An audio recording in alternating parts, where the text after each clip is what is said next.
Motorcycle সাধারণত রাস্তায় চলতে দেখা যায়, কিন্তু সেটি যদি দড়ি দিয়ে গাছে ঝুলিয়ে দোলনার মতো ব্যবহার করা হয়, এমনই এক অবিশ্বাস্য দৃশ্যের ভিডিও সামাজিক যোগাযোগ মাধ্যমে ভাইরাল হয়েছে, যা দেখে বিস্মিত নেটিজেনরা।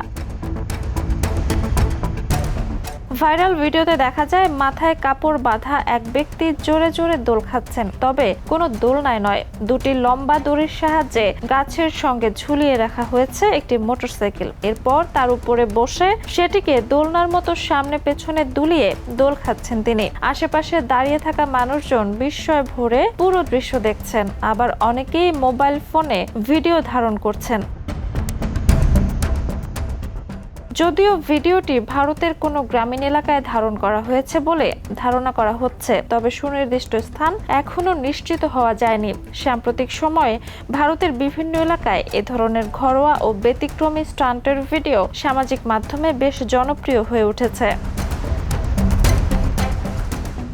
ভিডিওটি দেখে অনেকেই মজা পেয়েছেন, আবার অনেকেই এমন ঝুঁকিপূর্ণ কাণ্ডের সমালোচনা করেছেন। তাদের মতে, দড়িতে ঝুলিয়ে রাখা মোটরসাইকেলের দোল খাওয়া কতটা নিরাপদ? দড়ি ছিঁড়ে গেলে বা ভারসাম্য নষ্ট হলে বড় ধরনের দুর্ঘটনা ঘটতে পারে। বিশেষজ্ঞরা সতর্ক করে বলেছেন, ভাইরাল হওয়ার আশায় এই ধরনের স্টান্ট অনুকরণ করা উচিত নয়। প্রয়োজনীয় নিরাপত্তা ব্যবস্থা ছাড়া এমন ঝুঁকিপূর্ণ কাজ প্রাণঘাতী দুর্ঘটনার কারণ হতে পারে। Jhuma Mridha, the news. দেশে দেশে সবার সাথে দ্য নিউজ।